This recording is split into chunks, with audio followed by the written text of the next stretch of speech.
Hi, ನಮ್ಮ ಶಿಕ್ಷಣ ಇಲಾಖೆಯವರು ಇವತ್ತು ಹಲವಾರು ಇಂಪಾರ್ಟೆಂಟ್ ಅನೌನ್ಸ್ಮೆಂಟ್ಸ್ ಅನ್ನ ಮಾಡಿದಾರೆ. ಅವುಗಳ ಬಗ್ಗೆ ನಾವು ಈ ವಿಡಿಯೋದಲ್ಲಿ ತಿಳಿದುಕೊಳ್ತಿದ್ದೀವಿ. ಮೊದಲೇದಾಗಿ ನಮ್ಮ ಫಸ್ಟ್ ಪಿ ಯು ಸಿ ವಿದ್ಯಾರ್ಥಿಗಳ ರಿಸಲ್ಟ್ ಇದೆ. ಅದು ಇದೇ ಮಾರ್ಚ್ 30ಕ್ಕೆ ಅನೌನ್ಸ್ ಆಗ್ತಾ ಇದೆ. First P U C exam ಅನ್ನ ಬರೆದ ವಿದ್ಯಾರ್ಥಿಗಳು ತಮ್ಮ ಕಾಲೇಜಲ್ಲಿ ರಿಸಲ್ಟ್ ಅನ್ನ ಚೆಕ್ ಮಾಡಬಹುದು. ನಂತರ ರಿಸಲ್ಟ್ಗೋಸ್ಕರ ಎಲ್ಲಾ ಫಸ್ಟ್ ಪಿ ಯು ಸಿ ವಿದ್ಯಾರ್ಥಿಗಳಿಗೆ ಆಲ್ ದಿ ಬೆಸ್ಟ್. ನಿಮ್ಮೆಲ್ಲರ ರಿಸಲ್ಟ್ಸ್ ಚೆನ್ನಾಗಾಗಲಿ. ನಂತರ ನೀವು ಕೂಡ ನಿಮ್ಮ ಫ್ರೆಂಡ್ಸ್ ಏನಿದ್ದಾರೆ ಅವರಿಗೆ ಕಮೆಂಟ್ ಬಾಕ್ಸ್ ಅಲ್ಲಿ ಬೆಸ್ಟ್ ವಿಶಸ್ ಅನ್ನ ತಿಳಿಸಬಹುದು. ಸರಿ, ಈಗ first P U C result ಬಂತು ಅಂದ್ಕೊಳ್ಳಿ. ಅದಂತರ ಯಾವ್ದಾದ್ರು ವಿದ್ಯಾರ್ಥಿಗಳು, ಯಾರಿಗೂ ಹೀಗಾಗೋದು ಬೇಡ, ಅಕಸ್ಮಾತ್ ಆಗಿ ಯಾವ್ದಾದ್ರು ವಿದ್ಯಾರ್ಥಿಗಳು 1 ಅಥವಾ 2 ವಿಷಯದಲ್ಲಿ ಫೇಲ್ ಆಗಿದ್ರೆ ಅಂತಹ ವಿದ್ಯಾರ್ಥಿಗಳು ಸಪ್ಲಿಮೆಂಟರಿ ಎಕ್ಸಾಮ್ ಅನ್ನ ಬರೆದು ಪಾಸ್ ಆಗಿ ಸೆಕೆಂಡ್ ಪಿ ಯು ಸಿ ಹೋಗ್ಬೋದು, ಆಪ್ಷನ್ ಇರುತ್ತೆ. ಸೊ ಅಕಸ್ಮಾತ್ ಯಾವ್ದಾದ್ರು ವಿಷಯದಲ್ಲಿ ಫೇಲ್ ಆದ್ರೆ ತುಂಬಾ ಟೆನ್ಷನ್ ಮಾಡ್ಕೊಳ್ಳೋದು ಬೇಡ. ಯಾವ ವಿಷಯದಲ್ಲಿ ಫೇಲ್ ಆಗಿರ್ತಾರೋ ಅದೊಂದೇ ವಿಷಯದ ಎಕ್ಸಾಮ್ ಅನ್ನ ಬರೆದು, ಸಪ್ಲಿಮೆಂಟರಿ ಎಕ್ಸಾಮ್ ಬರೆದು ಪಾಸ್ ಆಗಿ ಸೆಕೆಂಡ್ ಪಿ ಯು ಸಿ ಹೋಗ್ಬೋದು. ನಂತರ ಸಪ್ಲಿಮೆಂಟರಿ ಎಕ್ಸಾಮ್ ಈ ವರ್ಷ ಕೂಡ ನಡೆಸ್ತಾರೆ. ಆ ಸಪ್ಲಿಮೆಂಟರಿ ಎಕ್ಸಾಮ್ ನ ಡೇಟ್ಸ್, ಅದೇ ರೀತಿ ಟೈಮ್ ಟೇಬಲ್ ಅಂತ ಹೇಳಿದ್ರೆ ಯಾವ ಡೇಟ್ಗೆ ಯಾವ ಸಬ್ಜೆಕ್ಟ್ ನ ಎಕ್ಸಾಮ್ ಆಗುತ್ತೆ. ಸೊ ಅದನ್ನ ಆಲ್ರೆಡಿ ಅನೌನ್ಸ್ ಮಾಡಿದ್ರು, ಇವತ್ತೇ ಅನೌನ್ಸ್ ಮಾಡಿದ್ರು. ಸರಿನಾ? ಸಪ್ಲಿಮೆಂಟರಿ ಎಕ್ಸಾಮ್ ಏನಿದೆ, first P U supplementary exam, ಅದನ್ನ ಮೇ 20ರಿಂದ ಮೇ 31ರವರೆಗೆ ನಡೆಸಲಾಗತ್ತೆ ಅಂತ ಹೇಳಿದ್ದಾರೆ. ಸರಿನಾ? ನಂತರ ಈಗ ಈ ಸಪ್ಲಿಮೆಂಟರಿ ಎಕ್ಸಾಮ್ ಏನಿದೆ ಅದಕ್ಕೆ ಅಪ್ಲಿಕೇಶನ್ ಹಾಕೋದಕ್ಕೆ ಲಾಸ್ಟ್ ಡೇಟ್ ಏನಿದೆ ಅದು ಏಪ್ರಿಲ್ 20, 2024 ಅಂತ ಹೇಳಿದ್ದಾರೆ. ಸೊ ಏಪ್ರಿಲ್ 20 ಒಳಗಡೆ ಯಾವ್ದಾದ್ರು ವಿದ್ಯಾರ್ಥಿಗಳು ಫಸ್ಟ್ ಪಿ ಯು ಸಿಯಲ್ಲಿ ಫೇಲ್ ಆಗಿದ್ರೆ ಅವರು ಸಪ್ಲಿಮೆಂಟರಿ ಎಕ್ಸಾಮ್ಗೆ ಅಪ್ಲಿಕೇಶನ್ ಹಾಕಿ, ಅದ್ರ ಕೆಲವು ಫೀಸ್ ಇರುತ್ತೆ. ಸೊ ಆ ಫೀಸನ್ನು ಪೇ ಮಾಡಿ ಅಪ್ಲಿಕೇಶನ್ ಹಾಕಿ ಸಪ್ಲಿಮೆಂಟರಿ ಎಕ್ಸಾಮ್ ಬರೆದು ಪಾಸ್ ಆಗ್ಬೋದು, ಸೆಕೆಂಡ್ ಪಿ ಯು ಸಿ ಹೋಗ್ಬೋದು. ಸರಿನಾ?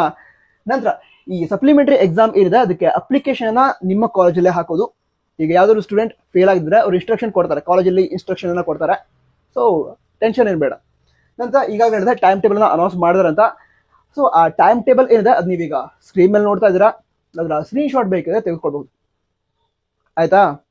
ಇಲ್ಲದೆ ಇದ್ರೆ ನಮ್ಮ ಇನ್ಸ್ಟಾಗ್ರಾಮ್ ನಲ್ಲಿ ಹಾಗೆ ವಾಟ್ಸಪ್ ಚಾನಲ್ ಇದೆ, ಅದರೊಳಗಡೆ ಈ ಒಂದು ಟೈಮ್ ಟೇಬಲ್ ಅನ್ನ ಶೇರ್ ಮಾಡಿದೀವಿ. ನಮ್ಮ ವಾಟ್ಸಪ್ ಚಾನಲ್ ಹಾಗೆ ಇನ್ಸ್ಟಾಗ್ರಾಮ್ ಏನಿದೆ ಅದನ್ನು ಕೂಡ ಫಾಲೋ ಮಾಡಬಹುದು. ಲಿಂಕ್ ಏನಿದೆ ಅದನ್ನು ನಾವು ನಮ್ಮ ಡಿಸ್ಕ್ರಿಪ್ಷನ್ ಅದೇ ರೀತಿ ಟಾಪ್ ಬಾಕ್ಸ್ ಅಲ್ಲಿ ಕೊಟ್ಟಿರ್ತೀವಿ.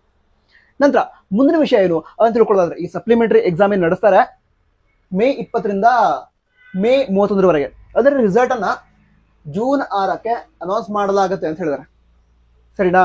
ಸೊ ಜೂನ್ 6ಕ್ಕೆ ಈ first P U C supplementary exam ನ ರಿಸಲ್ಟ್ ಕೂಡ ಅನೌನ್ಸ್ ಆಗುತ್ತೆ. ನಂತರ ಸೆಕೆಂಡ್ ಪಿ ಯು ಸಿ ಏನಿದೆ 2024 ಹಾಗೆ 25ನೇ ಸಾಲಿನ ಸೆಕೆಂಡ್ ಪಿ ಯು ಸಿ ಏನಿದೆ ಅದು ಜೂನ್ 1ರಿಂದ ಸ್ಟಾರ್ಟ್ ಆಗುತ್ತೆ. ನಿಮಗೆ ಜಾಸ್ತಿ ಏನು ಅಂದ್ರೆ ಕ್ಲಾಸಸ್ ಲಾಸ್ ಕೂಡ ಆಗಲ್ಲ, ಯಾಕಂದ್ರೆ ಸ್ಟಾರ್ಟಿಂಗ್ ಅಲ್ಲಿ 1-2 ದಿನ second P U C syllabus ನ ಇಂಟ್ರೊಡಕ್ಷನ್ ನಡೀತಾ ಇದೆ. ಅಕಸ್ಮಾತ್ ಯಾವ್ದಾದ್ರು ವಿದ್ಯಾರ್ಥಿಗಳು ಫೇಲ್ ಆಗಿದ್ರು ಕೂಡ ಅವರಿಗೆ ಅಷ್ಟೇನು ಲಾಸ್ ಆಗಲ್ಲ. ಯಾಕಂತ ಹೇಳಿದ್ರೆ ಜೂನ್ 6ಕ್ಕೆ ರಿಸಲ್ಟ್ ಬಂತು ಅಂತ ಹೇಳಿದ್ರು ಕೂಡ ನೀವೀಗ ಸಪ್ಲಿಮೆಂಟರಿ ಎಕ್ಸಾಮ್ ಪಾಸ್ ಆಗಿ ಸೆಕೆಂಡ್ ಪಿ ಯು ಸಿ ಹೋದ್ರೆ ಅಂತ ಹೇಳಿದ್ರೆ ಆ ಟೈಮಲ್ಲಿ ಜಾಸ್ತಿ ಕ್ಲಾಸಸ್ ಲಾಸ್ ಆಗಲ್ಲ, ಆರಾಮಾಗಿ ಸಿಲೆಬಸ್ ಅನ್ನ ಕವರ್ ಮಾಡ್ಕೋಬಹುದು.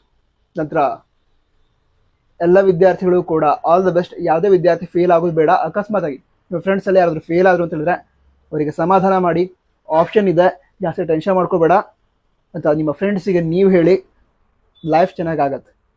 ಈಗ ಯಾವುದೋ ಒಂದು ಎಕ್ಸಾಮಲ್ಲಿ ಫೇಲ್ ಆದರೂ ಅದರಿಂದ ಅಷ್ಟೇನು ಪ್ರಾಬ್ಲಮ್ ಆಗಲ್ಲ. ಲೈಫ್ ಎಲ್ರಿಗೂ ಚೆನ್ನಾಗಾಗತ್ತೆ. ಬಟ್ ಲೈಫ್ ಇಂಪ್ರೂವ್ ಮಾಡ್ಕೊಳ್ಬೇಕು ಅಂತ ನಾವು ವರ್ಕ್ ಮಾಡ್ತಾ ಇರಬೇಕು ಕಂಟಿನ್ಯೂಸ್ ಆಗಿ ಅಷ್ಟೇ. ಸರಿನಾ? ನಿಮ್ಮ ಫ್ರೆಂಡ್ಸ್ ಯಾರಾದರೂ ಫೇಲ್ ಆದರೆ ಸಪೋರ್ಟ್ ಆಗಿ ನಿಂತ್ಕೊಳ್ಳಿ, ಅವ್ರಿಗೆ 1-2 ಸಮಾಧಾನದ ಮಾತನಾಡಿ. ಯಾಕಂತ ಹೇಳಿದ್ರೆ ಆ ಟೈಮಲ್ಲಿ ಸಮಾಧಾನದ 1-2 ಮಾತು ಬೇಕಾಗಿರುತ್ತೆ ಅಷ್ಟೇ. ನಂತರ ಅದೇ ಮತ್ತೊಮ್ಮೆ ಎಲ್ರಿಗೂ all the best. Jai Hind, Vande Mataram.